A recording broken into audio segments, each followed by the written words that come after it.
So first of all, thank you for inviting me here, and thank you for your presence. So this is a plan of the presentation, and one issue is that I work with on this topic mainly on French because it is quite under-resourced for this topic, for the simplification. But well, the models, resources, methods especially can be applied to other languages. So the context is related to the medical field, medical area, which becomes quite complicated now because a lot of complicated specialized notions have been developed and are used by medical doctors. Besides, in this area, several kinds of users coexist. For instance, you have medical doctors, of course, but also pharmacists, students, a lot of administrative staff, and of course, patients. And my interest is oriented on patients. In my work, I did quite a lot of works on the needs of medical doctors. They are mainly interested in processing of huge amount of data as quickly as possible and as precisely as possible. But for patients, the issue is different. For patients, what is important is to understand what they can hear or read on their medical problems, on treatments, and so on, procedures, and so on. And from this point of view, the quality of information is important, and the understanding and accessibility, readability of this information is first issue, is very important. Besides, it has been shown in other research work that understanding of these issues related to the health of people has direct link with successful healthcare process and so on, their well-being and so on.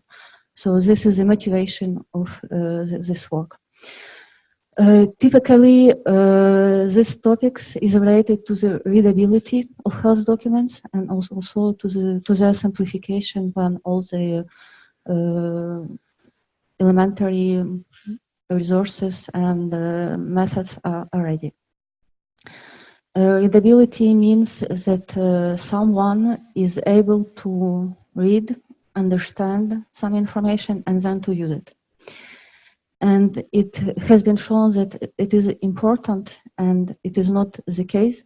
It means that people usually do not understand medical information in several situations. For instance, when they communicate with doctors, when they have to make decisions on their health or discuss with medical doctors. Typically, it is relevant for chronic disorders, chronic diseases, or simply to follow up treatment which is prescribed to patients. And it has been shown that the difficulty is real. There are many references for this. So typically it means that health documents, even if they are created or oriented for patients, they are usually difficult to understand. And this may indicate that maybe NLP methods can be exploited for this. So the objective of my presentation and my work is to make medical documents, health documents, better understandable. And for this, actually, we have first to detect what is difficult, and then to provide dedicated resources to make the simplification. So here you can, on this diagram, you can see the model which is proposed for tackling the problem. So you have as input some text, health text. Then the first step will be to detect the difficulty of this text. It is difficult or it is understandable for patients. Then within the document, you will have to do some more precise work and to detect precisely which words or which passages, which terms are difficult, because everything is not difficult. You have just some pieces of information which has to be explained. And then you have to simplify the pieces of information which have been stated as difficult. And as a result, so we may obtain this simplified text. So what I will present today is mainly related to the step of diagnosis of document, then detection of difficult words, and creation of resources for the simplification. And as you will see, this is interdisciplinary research, and you need usually expertise in linguistics, terminology at least, NLP, and I work also with psychologists for some of the aspects. So detection of difficulties. At the level of documents, it is usually addressed as text typology or document typology, and you have to detect the readability of documents. Usually it is quite, I would say it is quite an easy task, because especially with these modern computational measures. So first of all, this task has been treated as with classical measures, with what is called classical measures, readability measures, and they usually focus on, for instance, length of words, length of the sentence, average length of words, and so on. And these are very surface features. Sometimes they can indicate the difficulty, sometimes not, and usually they are less efficient than the computational methods. So these methods, computational methods and measures, are more recent, and actually they are more flexible. For instance, you can see that you can use different kinds of features, and usually you use these features with supervised machine learning. So different algorithms can be exploited, decision trees, naive Bayes, and so on.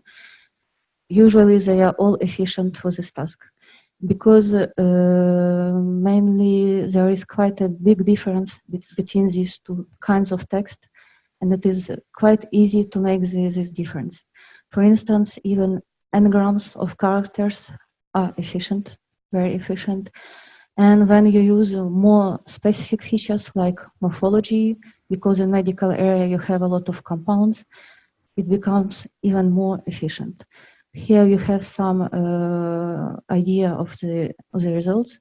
So when you use lexical features, you can get up to 70, 80 F measure, so precision recall. And when you use morphological features, it becomes much more efficient, close to 90, 95 precision and recall. And the closer the results to this place, the better the results are. When you try to detect the difficulties of words, the issue is much more complicated. And here the previous work comes from actually different areas, different fields. For instance, linguists work on compounds, which are usually more complicated to understand and to parse. Then psychologists also work on this kind of words, and what they propose is that you can have some facilitators which can help the understanding. For instance, if you make hyphen or space between the compounds when it is possible, then it becomes more easy to parse the words, and they are better understandable. If you use morphologically close words, it helps as well. Images, primes, and so on. There was, I guess, there was at least one NLP challenge on this kind of task, not specific for the medical area. So the task was stated for a short text, usually one sentence. The organizers detected one word which must be substituted by one of the candidates. All the candidates fit the context. They are contextually relevant, and then the participant had to choose the best candidate, which can be considered as the easiest for this sentence. Different descriptors have been used with machine learning approaches usually, and typically you may use Google Ngrams because it represents frequency of use on the internet or in the books. WordNet, so if the word is in the WordNet, then it is simpler. Length of words, number of syllables, mutual information, frequency, and so on. All of these features can be indicative, and their combination is indicative as well of the easiness.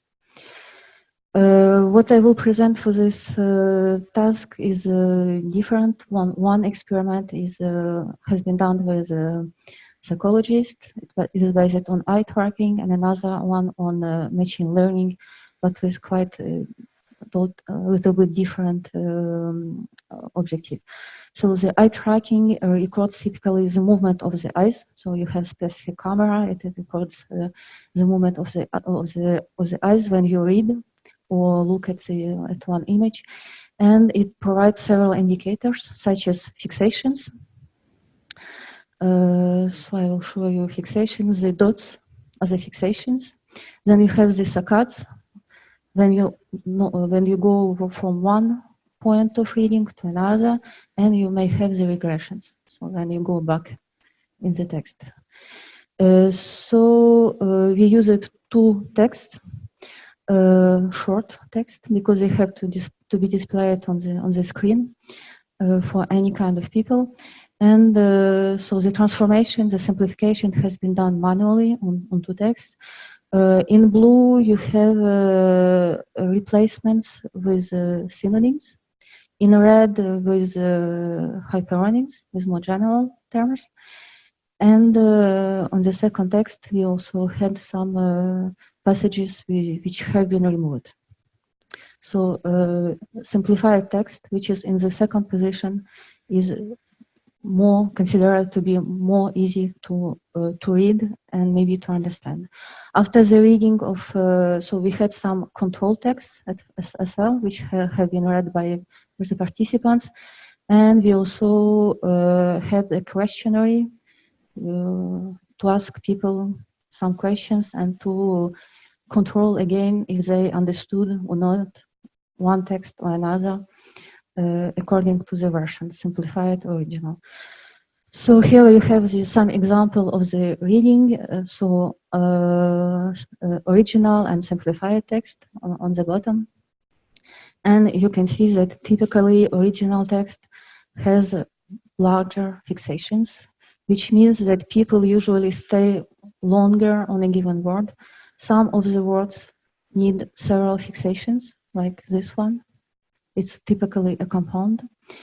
So the saccades, the amplitude of saccades is bigger on the simplified text, which is normal, because we can go further in the text and still can understand it. And so we have some regressions as well on the original text.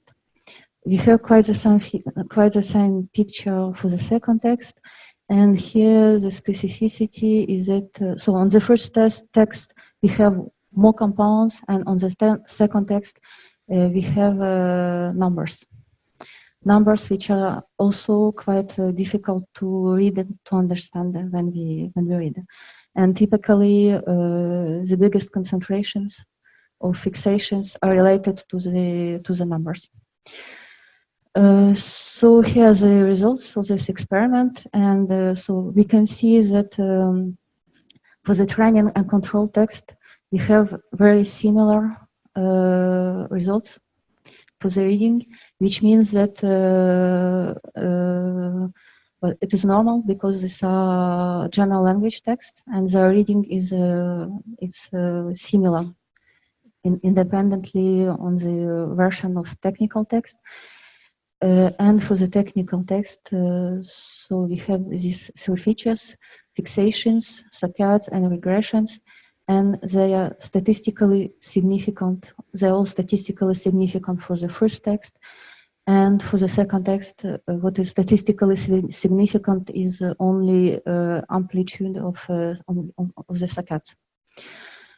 And for the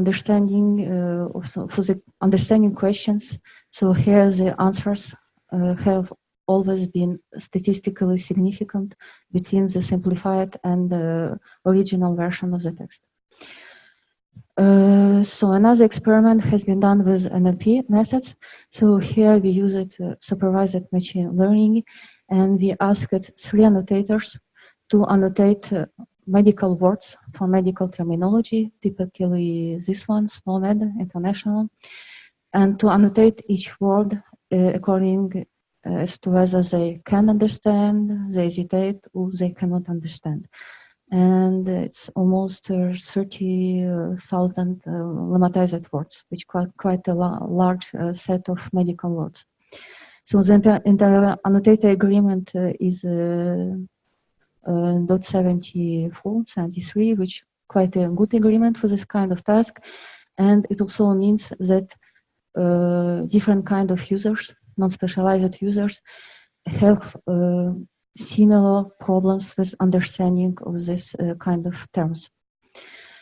And then we use it first for the creation of the model. We use it first some 24 descriptors for the distinctions, automatic distinction between understandable and non-understandable words. And here precision is quite a high, 90 F measure dot 90 and more for some models. And then we use it, so this means also that automatically we can reproduce quite well the manual annotation. Usually automatic supervised categorization provides better results than inter-annotated agreement. So once the annotation is consensual, then we can produce quite an efficient model for this task. And then the same model has been used on medical text. So you have a clinical text, it's in French, and what is in red, so these words have been recognized as non-understandable, potentially non-understandable. So we have quite a lot of abbreviations of compounds. And so this is one of the difficulties. Then, so we have names of medications, because typically it can present some difficulties in understanding. We have also some errors, which we would like to remove in the future. For instance, plurals or so inflected or derived words can present some difficulties for this kind of processing. But this it can be managed. So these two experiments with eye tracking and with NLP methods permitted to create a typology of words or terms which should be simplified when simplifying medical or health documents. Typically, abbreviations, very frequent in the medical field. Proper names, proper names can be used with any kind of terms, disorder names, procedures, analysis, and so on, treatments also. And usually they are very opaque. They cannot provide clues on the semantics, on the meaning of the procedure or the disorder. So you have also dark names, which you know or don't know, but you cannot guess what it is for. You have a lot of neoclassical compounds, also for any kind of term. You also have borrowings from Latin and English now, or from other languages. Another kind of terms is related to human anatomy, which is very complicated. You have a lot of small or big bones with specific names, and also arteries and veins and so on. And usually we cannot know all these names. So you have to explain them in one way or another. And also lab test results. So I mentioned numbers, figures, and usually they are related to lab results. And if you have no medical knowledge, you cannot interpret them. And well, these kinds of terms must be explained if you want to make your text understandable by Lambda user, by me, by someone else. So the next step is related to the acquisition of paraphrases. And it means that, well, we will mainly concentrate on terms. We do not treat numbers or lab results here. It will be about terms.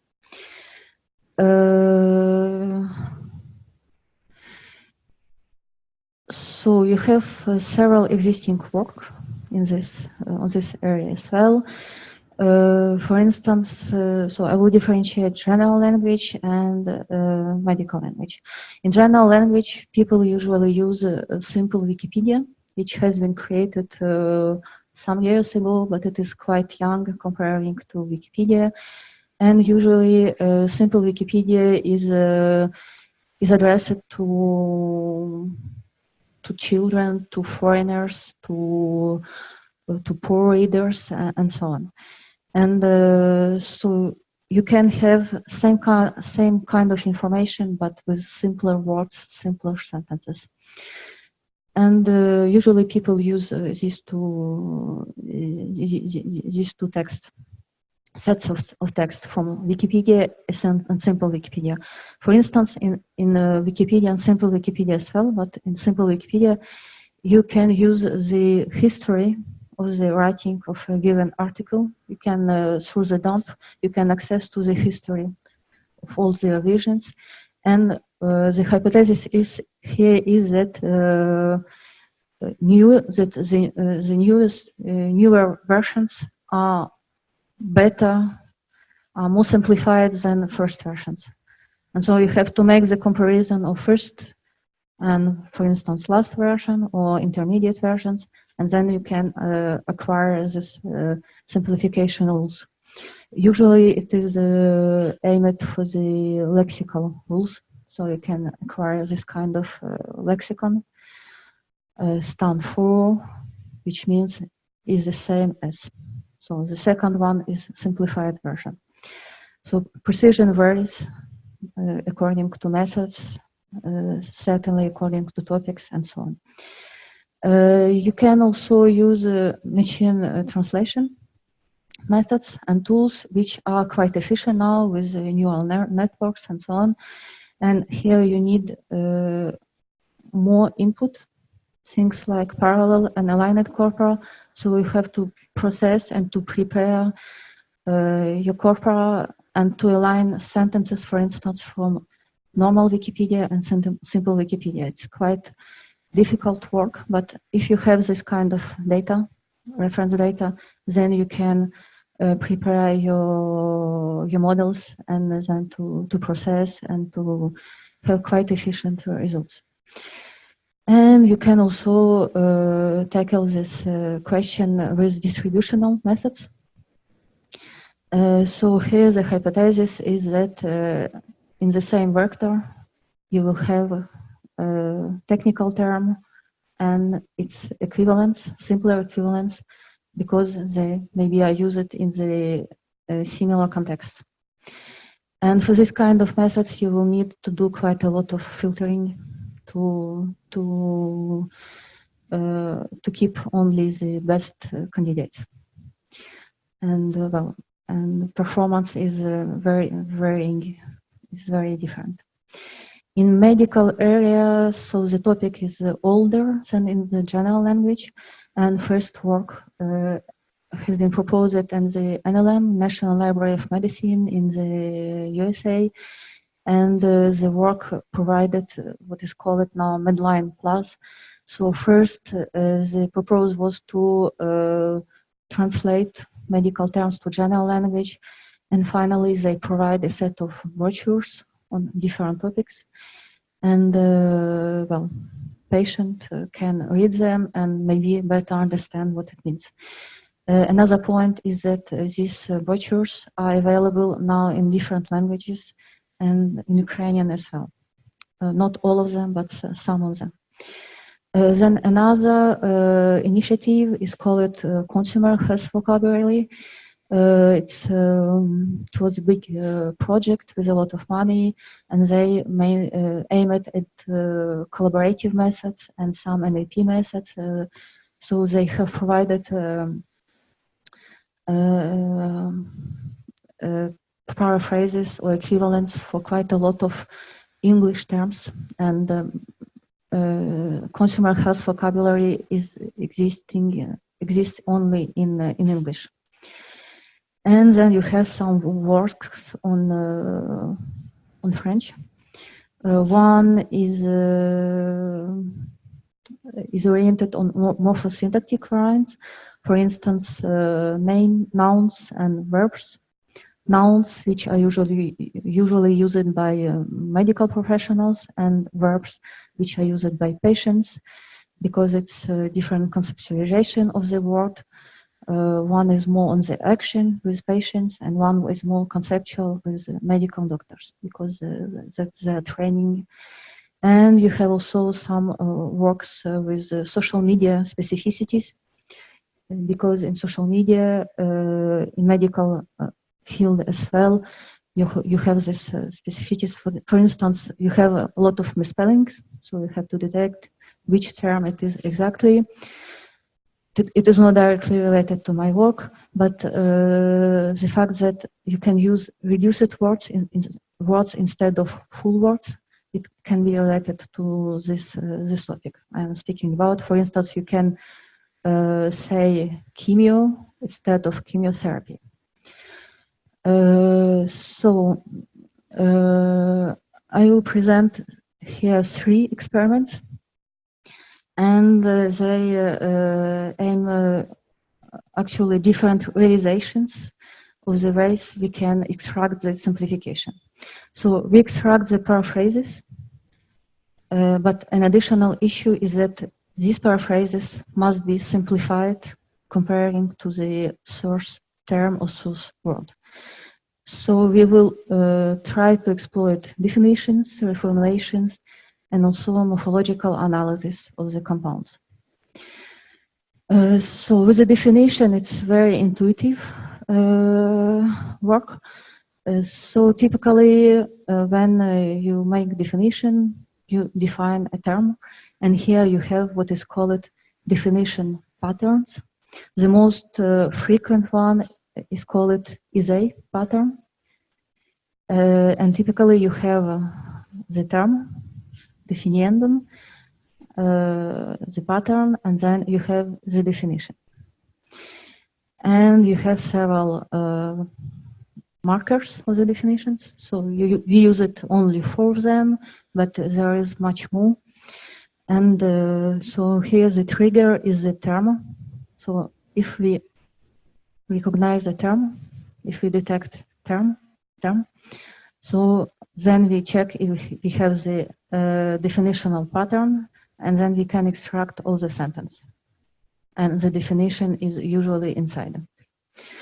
The work is done on raw text. It is not processed at all. It's just raw text like you can find in any document.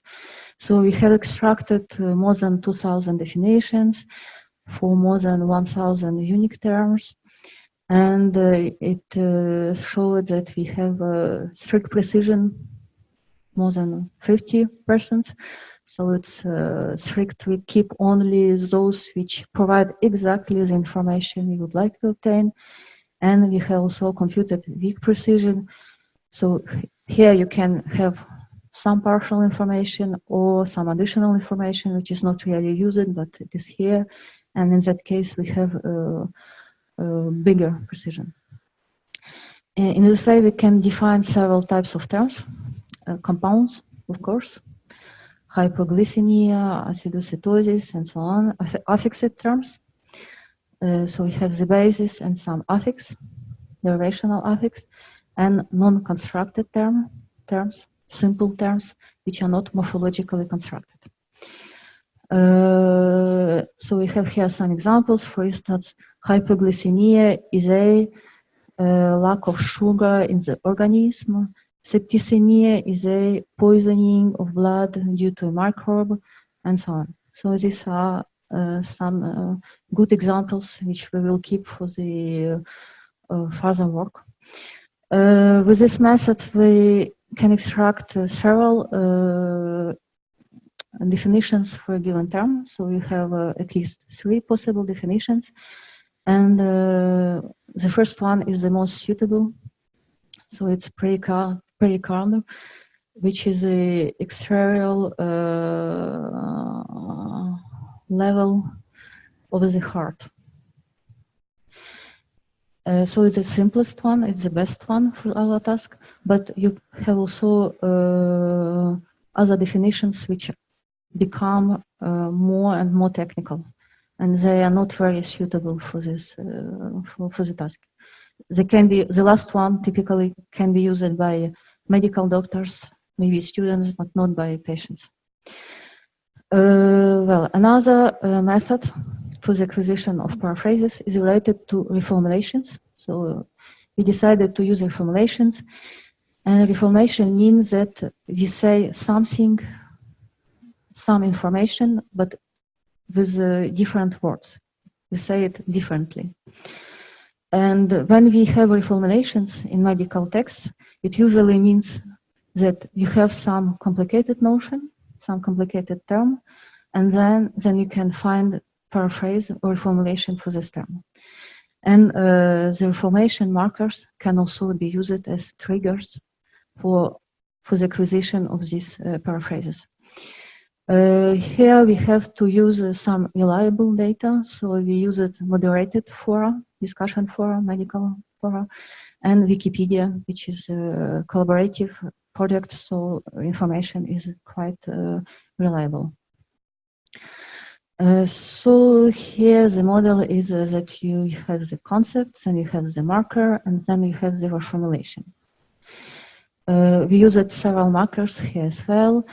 And in this case, the text is preprocessed, it is syntactically analyzed. So we have information on the syntactic groups, on the syntactic tagging of the text. And the trigger is the marker. So you have an example of a sentence. So form, lemma, part of speech tag, syntactic groups, type of syntactic groups, subject, verb, direct, so other syntactic rules, and also information on propositions. So the first step is to detect the marker. As I said, it is the trigger. Then we will try to detect what is reformulated, the term, complicated term. And for this, we use information on syntactic group, which must precede the marker. And for the formulation, we use information on the type of syntactic group or proposition. So we compare it both, and proposition is more efficient. We gain it up to 20% of precision and recall. So we use information on preposition for the extraction of the reformulation. So we have the marker, what is reformulated, and the reformulation. Here are the results, numbers. So we have the development and test sets, and so we can see that number of occurrences and types are very close, because actually when we reformulate, usually we reformulate with in different ways. For instance, if you do similar work with abbreviations, these are much more stable language units. But when you reformulate other terms, it's much more flexible. So you will have more variance. And then for the precision recall and F measure, so we have computed two kinds of evaluation: exact, where the boundaries are exactly as have been annotated manually, and we have also inexact, in which we permit some variance. For instance, we can exclude or include article, determinant. We can exclude some adverb or adjective. And in this case, we have much better results, and they are still very exploitable for the task. And we have, of course, some problems with the boundaries. For instance, syntactic analysis is not very correct, or the meaning, because it is not related to the medical area, or maybe reformulation is located farther in the sentence and not close to the marker. So here you have some examples. For instance, erratic, which change aspect and place, location in the organism. Lithias, which means stone, and so on. So these are good examples. And the last experiment for the acquisition of paraphrases, and it is related to the acquisition of paraphrases for medical compounds. This is a very quite typical feature of the medical, of the area, of this medical area, because medical doctors like to use medical compounds, and they coin them quite often. And so we have proposed this method. So we process the terms and the corpora, and then we should provide similar representations of both to be able to align them. So the corpus is as well syntactically analyzed, like in previous experiments, and we also analyze terms. So term like myocard, it is post-target, that's a noun. Then it is analyzed morphologically, it is parsed, segmented morphologically. So we have two bases, myo and card, and the affixes are not considered because they are just some additional, usually syntactic information. And next step is the translation of these components actually, in the modern language. So myo, which means muscle, and card, which means heart. Myocard is muscle of the heart. And then we will try to extract this kind of paraphrases, typically syntactic groups in the text, heart, muscles. What is interesting here is that we do not need co-occurrence of source term and of its paraphrase. If we have translated, segmented and translated correctly the term, we can find the paraphrase, and it will be usually a simplified version. With the method we proposed, we can control the alignment rate. So here you have this alignment step between term and syntactic group from the text. So heart muscle and heart muscle, and we can control the rate of the alignment.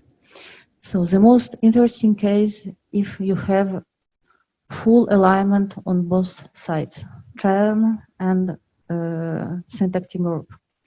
Then you can have full alignment of the term and partial alignment of the a syntactic group, which is quite okay for our task, because maybe you can remove this adjective and still we have information we need.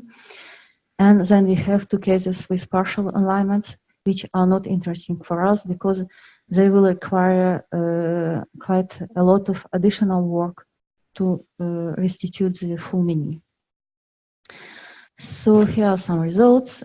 So what we tested here is, so we used one syntactic group, two syntactic groups, or three syntactic groups. And according to that, we got different results. So the most productive one is when we use two syntactic groups, then it becomes more complicated to align. And one syntactic groups may be not enough. And we also use it base words, lemmatized words, and we also normalize it with synonymy. We used some synonymy resources to make more alignments. So what is interesting is that, so we have the figures for precision, strict and weak. Usually precision is deteriorated with the use of synonyms, because synonyms are very contextual and they may be correct in one context, but not in all the context. So this causes the deterioration of the results.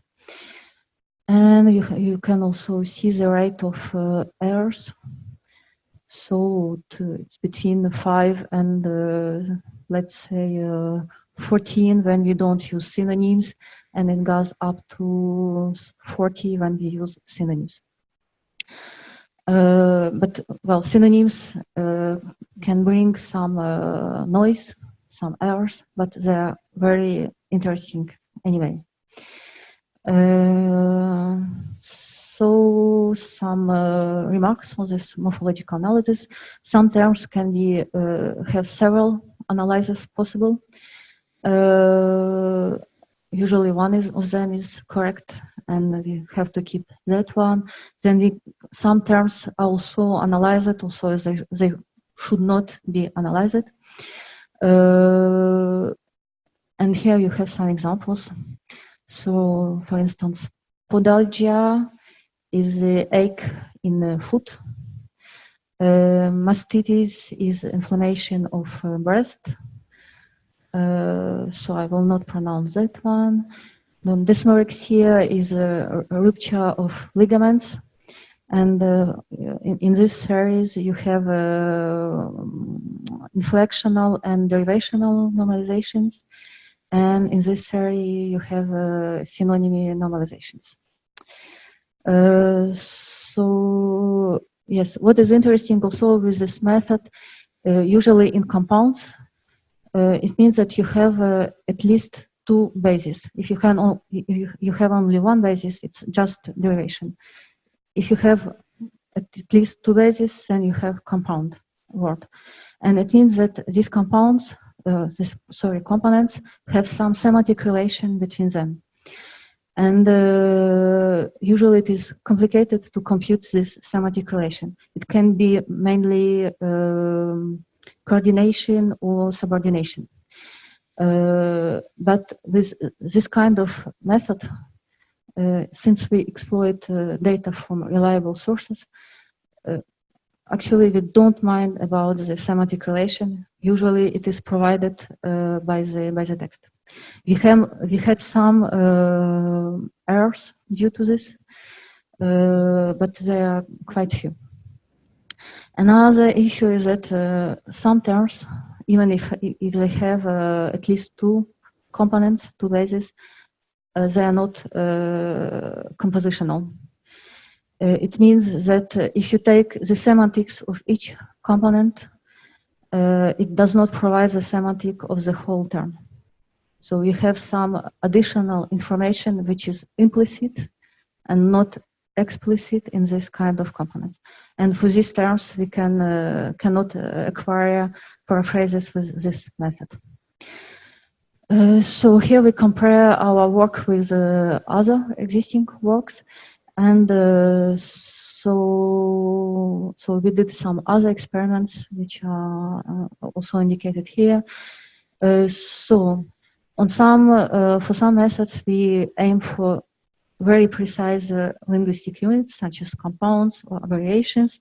In other experiments, we aim any kind of term.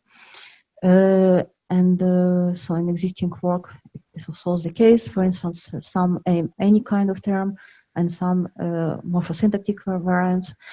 And then you have some numbers on number of paraphrases. So we can, I'm quite proud to say that we can cover a larger set of terms, and we can keep still precision, which is quite good and exploitable. But actually these resources, automatically extracted resources, must still be validated by a computer scientist and also by a medical doctor, and it would be nice also by patients. Each of them bring additional expertise on the linguistic correctness for NLP scientists, for the medical correctness for the medical doctor, and for the understanding and simplicity for the patient. So here's another comparison with another work. So this work, it's the tool which provided the morphological analysis of the terms, and since it can decompose compounds, it will also provide what is called gloss.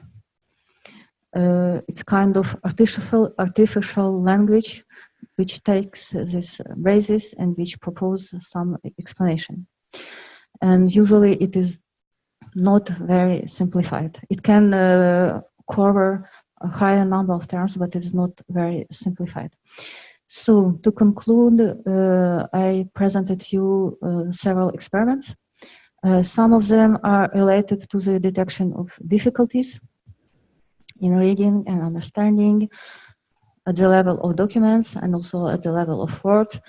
And several other experiments addressed the acquisition of resources and of paraphrases for technical terms. We